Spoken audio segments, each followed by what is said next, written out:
औज़ुबिल्लाहि मिनश्शैतानिर्रजीम बिस्मिल्लाहिर्रहमानिर्रहीम। Dear friends, आप देख रहे हैं टेक्निकल एक्सपर्ट्स और मैं हूं मोहम्मद अमीन।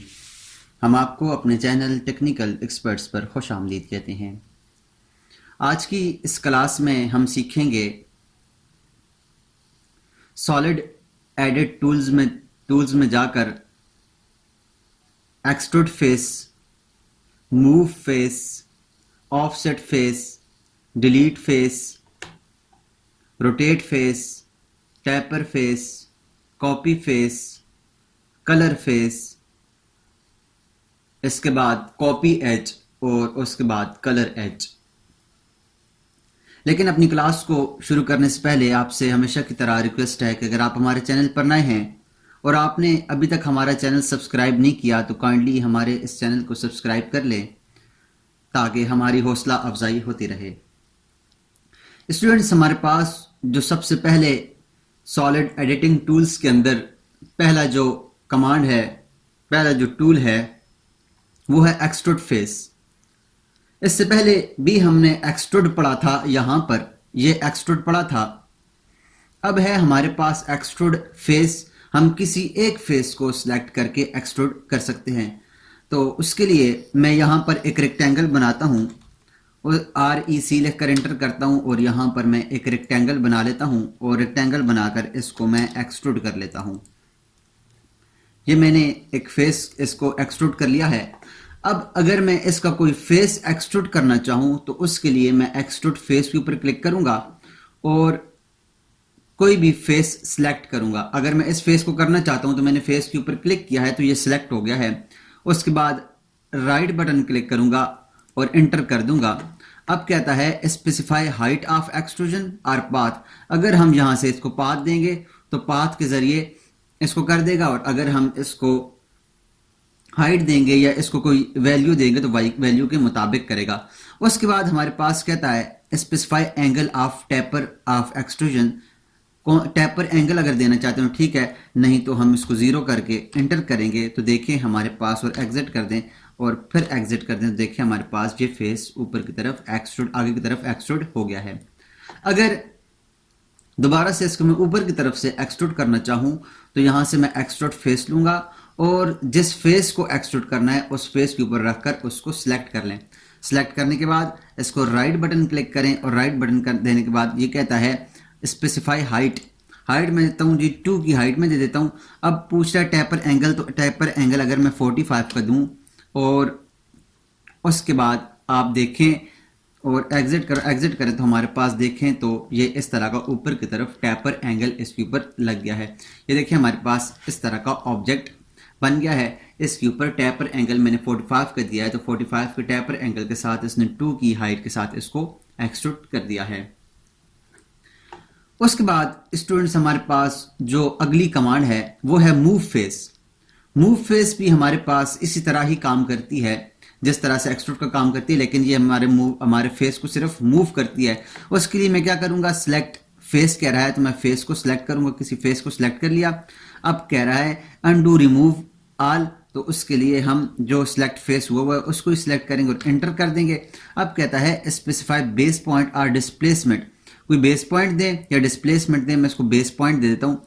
अब कहता है specify second point of displacement, दूसरा सेकंड पॉइंट दें, मैं इसको ये डिस्प्लेसमेंट दूसरी देता हूँ। उसके बाद एंटर करें तो अब देखिए हमारे पास ये एक्सट्रूड हो गया है, लेकिन मूव हो गया है। अब ये इस तरह क्यों हुआ है, इसकी वजह यह है कि हमने इसके ऊपर जो एंगल लगाया हुआ था ऊपर की तरफ वो 45 का लगाया था, उसके साथ उसने उसको मूव कर दिया है। उसी टेपर एंगल को जब उसने आगे की तरफ मूव किया है तो हमारे पास इस तरह से ऑब्जेक्ट बन गया है। अगर मैं बिल्कुल सीधे ऑब्जेक्ट को लूँ उसके लिए मैं एक रेक्टेंगल लेता हूँ दोबारा, या यहाँ से मैं बॉक्स ही ले लेता हूँ। ये मैं बॉक्स लेता हूँ और एंटर करता हूँ। अब इसको मैं देखें मूव करता हूँ। यहाँ से मैं मूव की कमांड मूव फेस के ऊपर लेकर मूव फेस के ऊपर क्लिक करते एंटर करके इसको आगे की तरफ मैं दे देता हूँ इसको मैंने ये देखें मैंने किया तो ये यहाँ पर ये टैप नहीं हुआ। टैपर क्यों नहीं हुआ? इसलिए कि ये हमारे पास ये वाला जो ऑब्जेक्ट ये जो जगह थी ये हमारे पास ऑलरेडी यहाँ पर 45 के एंगल पर टैपर हुआ था, जबकि हमारे पास ये जगह टैपर नहीं हुई थी, इसलिए वो टैपर नहीं हुआ और आगे की तरफ ये मूव कर गया। उसके बाद स्टूडेंट्स हमारे पास जो अगला टूल्स है, अगली जो कमांड है वो है ऑफसेट फेसेस की। उसके लिए मैं ऑफसेट फेसेस के लिए क्लिक करता हूं इसके ऊपर। अब कहता है सिलेक्ट फेस, मैं फेस को सिलेक्ट करता हूं, सिलेक्ट कर लिया। उसके बाद मैं राइट बटन क्लिक करूंगा या फिर एंटर दबाऊंगा। अब कहता है स्पेसिफाई ऑफसेट डिस्टेंस, डिस्टेंस दे दे मैं 1 का या 2 का ऑफसेट देता हूं, 2 लिखकर एंटर करूंगा। तो अब देखिए हमारे पास ये जो ऑब्जेक्ट है वो 2 की वैल्यू के साथ हमारे पास आगे की तरफ ऑफसेट लगाकर बढ़ गया है। किस तरह? एक दफा फिर देखें, मैं इसको थोड़ी सी बड़ी वैल्यू दे देता हूं, मैं ऑफसेट लेता हूं, ऑफसेट लेकर यहां से फेस को सिलेक्ट करता हूं, उसके बाद एंटर दबाता हूं। अब डिस्टेंस मांग रहा है, मैंने 2 दिया था, मैं इसको 10 दे देता हूं, 10 का डिस्टेंस दूंगा और एंटर करूंगा। तो आप देखें हमारे पास ये ऑब्जेक्ट आगे की तरफ थोड़ा सा एक्सटेंड हुआ है। जितना हमने इसको ऑफसेट दिया था उतना ये आगे की तरफ एक्सटेंड हो गया है। उसके बाद हमारे पास जो अगली कमांड है, अगला जो टूल है वो है डिलीट फेस। अगर हम किसी फेस को डिलीट करना चाहें तो उसके लिए हम डिलीट फेस लेते हैं। डिलीट फेस लेने के बाद सिलेक्ट फेस करेंगे, फेस को सिलेक्ट किया, उसके बाद एंटर किया। अब एंटर करने के बाद यहाँ से इसको डिलीट कर दें और एंटर दबाएं और एग्जिट कर दें और एग्जिट कर दें तो हमारे पास ये फेस डिलीट हो जाता है। इस तरह से इसका जो फेस होता है वो डिलीट हो जाता है। दोबारा से हम क्लिक करते हैं, फेस की कमांड ली और यहाँ से है हमारे पास सेलेक्ट फेस, फेस को सिलेक्ट किया। सिलेक्ट करने के बाद अब हम कर देंगे एंटर और अब इसके अंदर इसको एग्जिट करें और दोबारा फिर एंटर करके एग्जिट कर दें तो हमारे पास इसका फेस जो है वो डिलीट हो जाता। फेस इस तरह डिलीट हो जाता है। इसके अंदर शायद ये कमांड काम नहीं कर रही, तो इस कमांड के अंदर हमारे पास हम किसी भी फेस को डिलीट कर देते हैं। उसके बाद हमारे पास है रोटेट फेस। रोटेट फेस क्या है कि हम किसी भी फेस को रोटेट कर सकते हैं। उसके लिए मैं रोटेट की कमांड लेता हूं। रोटेट की कमांड लेने के बाद कहता है सिलेक्ट फेस, मैं फेस को सिलेक्ट करूंगा, उसके बाद एंटर दबा दें। अब कहता है कि specify an axis point, axis by object, view, x axis, y axis, z axis या 2 पॉइंट। मैं 2 पॉइंट अगर ले लूं, 2 पॉइंट के लिए मैं 2 पॉइंट ले लूं तो अब कहता है specify the first rotation point, मैं इसको पहला रोटेशन पॉइंट ये देता हूं। उसके बाद रोटेशन एंगल मांग रहा है तो रोटेशन एंगल के साथ मैं इसको दे देता हूं जी 45 और एंटर कर दें और एंटर करें तो आप देखिए हमारे पास ये उस तरह से 45 के एंगल के जरिए ये रोटेट हुआ है और रोटेट होने के बाद इसका ये 45 का एंगल बन गया है। उसके बाद एक दफ़ा फिर इसको देखते हैं। यहाँ से मैं इसको रोटेट की कमांड दोबारा लेता हूँ और यहाँ से सिलेक्ट फेस करता हूँ। फेस सिलेक्ट करने के बाद एंटर दबाता हूँ और यहाँ से मैं इसको ये पॉइंट और ये पॉइंट देकर एंटर करता हूँ और उसके बाद ये एंगल मांग रहा है। एंगल मैं इसको देता हूँ जी 60 का और एंटर दबाएं तो अब देखें हमारे पास इसने हमें रोटेट तो करके दिया और साथ में 60 के एंगल के साथ इसको ऐसे रोटेट किया कि हमारे पास ऑब्जेक्ट इस तरह का बन गया है। उसके बाद स्टूडेंट्स हमारे पास जो अगली कमांड है, इसको मैं कंट्रोल Z करके वापस जाता हूं। इसके बाद जो अगली कमांड है वो हमारे पास है टैपर फेस। किसी फेस को टैपर करना चाहें तो उसके लिए हम टैपर फेस लेते हैं। मैं यहाँ से टैपर फेस के ऊपर क्लिक करता हूँ और अब कहता है सिलेक्ट फेस, मैं यहाँ से कोई फेस सिलेक्ट करूंगा और सिलेक्ट फेस करने के बाद एंटर दबा दूंगा। अब कहता है स्पेसिफाई बेस पॉइंट, मैंने बेस पॉइंट ले लिया। अब पूछ रहा है specify another point along the axis of tapering, कोई अनदर पॉइंट मैं ये वाला पॉइंट सेंटर देता हूँ। एंटर करने के बाद टैपर एंगल, अब टैपर एंगल पूछ रहा है तो मैं इसको देता हूँ 60। अब एंटर करें तो हमारे पास देखें जो पॉइंट मैंने दिया था उसके मुताबिक उस साइड पर उसने 60 के एंगल के साथ इसको टैप कर दिया है। तो इस तरह से हम किसी भी ऑब्जेक्ट, किसी भी फेस को टैप कर सकते हैं। उसके बाद मैं कंट्रोल Z करके वापस आता हूँ और उसके बाद जो हमारे पास अगला जो हमारे पास ऑप्शन है वो है कॉपी फेस। अगर हम किसी फेस को कॉपी करना चाहें तो उसके लिए मैं क्या करूंगा, यहां से कॉपी फेस के ऊपर क्लिक करूंगा अब कहता है सिलेक्ट फेस, मैं फेस को सिलेक्ट करूंगा और एंटर दबा दूंगा। अब कहता है स्पेसिफाई द बेस पॉइंट और डिस्प्लेसमेंट, मैं इसका बेस पॉइंट लेता हूं और उसके बाद कहता है second, specify second point of displacement, यहां पर सेकंड पॉइंट दें और एंटर करके एग्जिट कर दें। तो अब आप देखें तो हमारे पास ये फेस इसका कॉपी होकर आगे आ गया है। इस तरह से हम किसी भी फेस को कॉपी कर सकते हैं। अगर हम इसकी ये वाली साइड को कॉपी करना चाहें, यहां से मैं कॉपी फेस करूंगा, सिलेक्ट करूंगा, एंटर दबाऊंगा, पहला पॉइंट दूंगा और दूसरा पॉइंट दूंगा और एंटर दो दफ़ा एंटर दबाकर हम इसके एग्जिट हो जाएंगे और ये हमारे पास ये वाला जो ऑब्जेक्ट का फेस है ये कॉपी होकर आगे आ गया है। इसको मैं डिलीट करता हूं और यहां से इसको भी डिलीट कर देता हूं। उसके बाद स्टूडेंट्स हमारे पास जो अगला कमांड है, अगली जो टूल है वो है कलर फेस की। कलर फेस के लिए मैं यहां से कलर फेस के ऊपर क्लिक करता हूं। अब कहता है सिलेक्ट फेस, मैं यहां से फेस को सिलेक्ट करता हूं।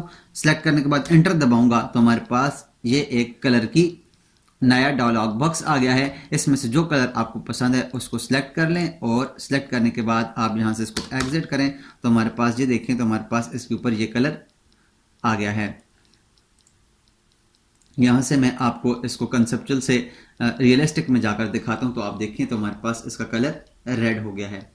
उसके बाद स्टूडेंट्स अगर हम दूसरा कोई कलर चेंज करना चाहें तो उसके लिए मैं क्या करूंगा, यहां से कलर फेस के ऊपर क्लिक करूंगा और यहां से इसके ऊपर सिलेक्ट फेस करूंगा। ये हमारे पास बाहर वाला फेस और नीचे वाला फेस सिलेक्ट हो गया। दोबारा से मैं करता हूं, यहां से कलर फेस के ऊपर क्लिक करता हूं और यहां पर इसके ऊपर क्लिक करता हूं तो आप देखें हमारे पास ये फेस सिलेक्ट हो गया है। और उसके बाद मैं एंटर दबाऊंगा और एंटर दबाने के बाद यहां से मैं कलर सेलेक्ट करूंगा और इसको 2 दफ़ा एंटर करके एग्जिट कर दूंगा तो आप देखें हमारे पास ये इसका फेस सामने से कलर चेंज कर गया है। उसके बाद स्टूडेंट्स हमारे पास जो अगली कमांड है, अगला टूल है वो हमारे पास है कॉपी एज। ये एज जो है हमारे पास, इसका जो एज बने हुए हैं, इसके जो कोने हैं, इसमें कोई इसी एज को हम कॉपी करना चाहें तो उसके लिए हम यहां से कॉपी एज लेते हैं। कॉपी एज के लिए मैं यहां से इसके ऊपर क्लिक करूंगा। अब कहता है सिलेक्ट एज, कोई एक एज ले लें। मैं इस एज को सिलेक्ट करता हूं। सिलेक्ट करने के बाद कहता है सिलेक्ट एज करने के बाद मैं क्या करूंगा, यहां से एंटर दबा दूंगा। अब कहता है स्पेसिफाई बेस पॉइंट और डिस्प्लेसमेंट, मैं इसका बेस पॉइंट लूंगा। अब इसका सेकंड बेस पॉइंट दूंगा तो हमारे पास ये देखें एंटर दबाकर एग्जिट करें और फिर एग्जिट कर दें तो आप देखें हमारे पास इसका जो एज है वो कॉपी होकर हमारे पास सामने आ गया है। तो इस तरह से हम किसी ऑब्जेक्ट के एज को भी कॉपी कर सकते हैं। अगर हम किसी ऑब्जेक्ट के एज को कलर देना चाहें तो उसके लिए हम कलर एज करते हैं। कलर एज के ऊपर हम क्लिक करेंगे और क्लिक करने के बाद हम यहां पर एज को सिलेक्ट करेंगे। जैसे हमारे पास ये एज सिलेक्ट हो गया। अब मैं एज सेलेक्ट करने के बाद एंटर दबाऊंगा और एंटर दबाने के बाद यहां से कोई कलर सेलेक्ट करूंगा। कलर मैंने सेलेक्ट किया, ओके करूंगा और उसके बाद एग्जिट और एग्जिट करूंगा तो हमारे पास ये देखें हमारे पास ये कलर जो है इसका एज का कलर चेंज हो गया है। या जब इसके ऊपर मैं माउस लेके जाता हूं तो आप देखें हमारे पास इसका कलर चेंज हो गया। मैं यहां से अगर आपको रियलिस्टिक करके दिखाऊं तो देखिए हमारे पास इसका एज का कलर चेंज हो गया है। अगर हम किसी और एज का कलर चेंज करना चाहें तो उसके लिए मैं क्या करता हूं, एज के कलर के ऊपर क्लिक करता हूं, कलर एज के ऊपर क्लिक करता हूं, यहां से सिलेक्ट करता हूं और उसके बाद एंटर दबाऊंगा और एंटर दबाने के बाद यहां से मैं कोई भी कलर ले लेता हूं और कलर लेने के बाद ओके करूंगा और 2 दफ़ा एग्जिट करूंगा तो आप देखिए हमारे पास इस एज का कलर भी चेंज हो गया है। तो इस तरह स्टूडेंट्स हम किसी भी ऑब्जेक्ट्स के कलर, एज के कलर्स को चेंज कर सकते हैं और मुख्तलिफ हमने जितनी भी कमांड पढ़ी इसको हम इस तरह से यूज़ कर सकते हैं। उम्मीद करता हूँ आपको इनकी समझ आई होगी।